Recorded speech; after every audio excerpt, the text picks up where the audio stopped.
Airoli sector 3 मधील नागरिकांची अनेक दिवसांपासूनची मागणी अखेर पूर्णत्वास जातीये। येथील जय भवानी भाजी मंडईच्या नूतन कामाचे भूमिपूजन आज राज्याचे वनमंत्री गणेश नाईक यांच्या हस्ते संपन्न झाले। विशेष म्हणजे या कामासाठी लागणारा निधी मंत्री गणेश नाईक यांच्या आमदार निधीतून उपलब्ध करून देण्यात आला असून नवी मुंबई महानगरपालिकेच्या माध्यमातून या कामाला युद्धपातळीवर गती दिली जातीये।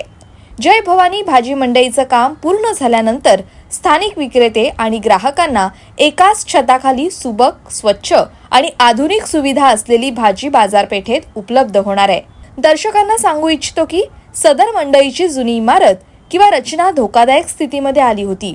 अशा धोकादायक इमारतीमुळे विक्रेते आणि ग्राहकांच्या जीविताला धोका निर्माण होण्याची भीती होती।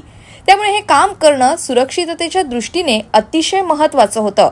नूतनीकरणाचं काम पूर्ण झाल्यावर मंडईची इमारत आता सुरक्षित आणि भक्कम होईल, ज्यामुळे स्थानिक विक्रेते आणि ग्राहक निर्भयपणे खरेदी विक्री करू शकतील।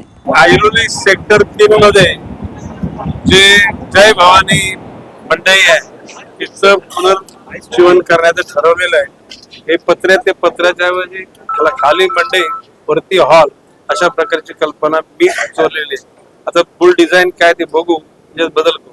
या प्रसंगी माजी खासदार संजीव नाईक, माजी नगरसेवक अनंत सुतार, समाजसेवक प्रकाश मंत्री, अनिल नागते, दिनेश पारेख, सिद्धराम ओव्हळ यांच्यासह प्रभागातील नागरिक हे मोठ्या संख्येने उपस्थित होते। Bureau report, Navi Mumbai network.